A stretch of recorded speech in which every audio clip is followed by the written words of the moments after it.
I have never had a foe in life, which is a rather quaint word for enemy, adversary, or opponent. Boisterous kids getting up to mischief at infants' school seemed like foes, so I kept away from them.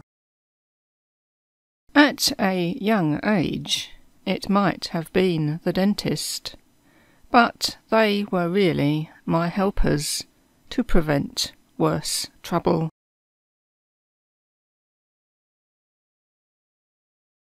Maybe the school exams were the foe, but they were conquered as long as I did all the homework and revising.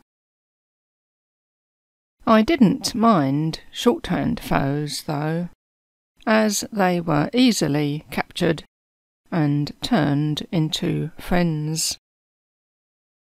The foes are the outlines that you don't know, and the ones you sort of know and recognise, but not well enough to recall quickly or correctly in a fraction of a second.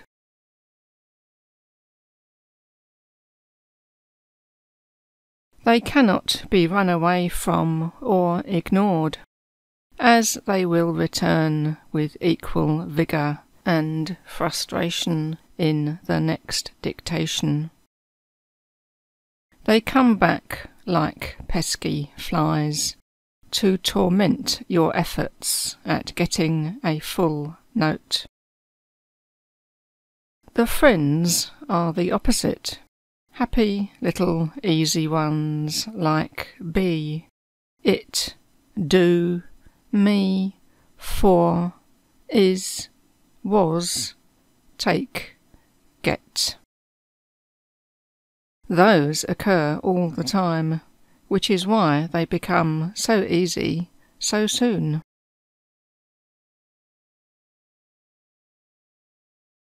You can read advice all day long on the necessity to keep on practicing to improve. But to be effective, a targeted method is needed. They are not quite common enough to find their own way into the friends category as quickly as desired. So, what is needed is an artificial method of making them common.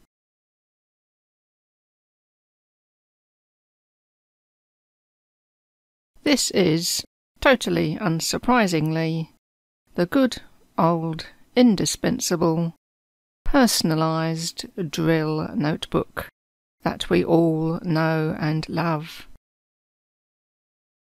First of all, the offenders must be captured as they occur, so you know which ones to deal with, and this needs to be a constant effort at all times.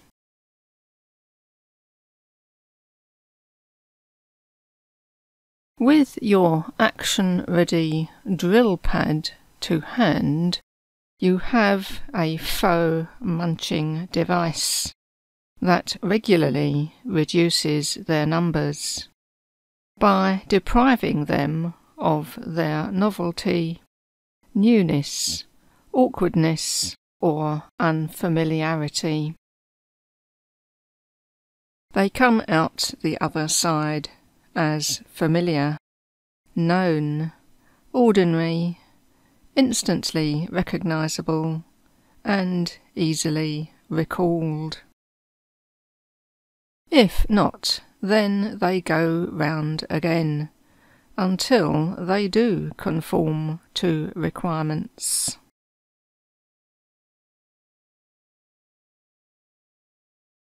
Rereading the bits of theory relevant to your list of captives will not do the job efficiently. The actual outlines must be picked out of those pages and drilled.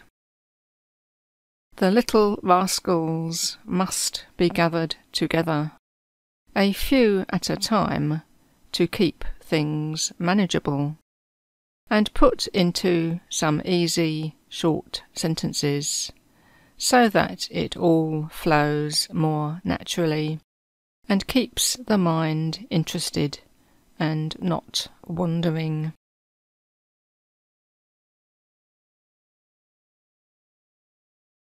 Each sentence is then drilled down the entire page. Repeating the same drill over several days is helpful to ensure they are properly learned, filling in part of the page and completing it another day.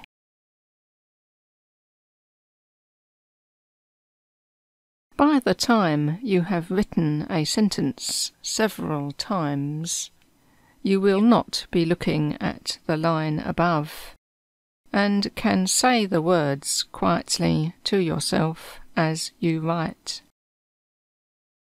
This marries sound and outline, and banishes the intrusive longhand from the scene.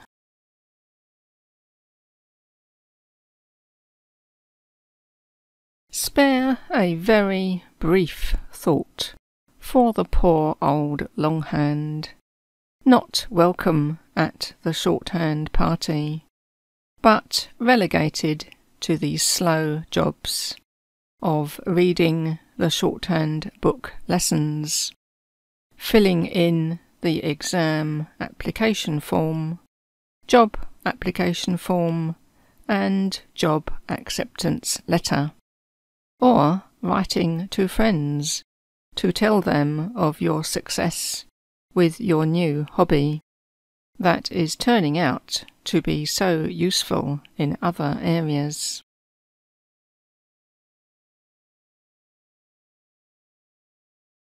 All this is thanks to the uninteresting-looking pile of used-up drill books, awaiting their turn in the shredder, and, just as important, another pile of new notebooks in process of being prepared, with the next batch of outline recruits, for their amazing and rapid transformation from baddies to buddies, from foes to friends.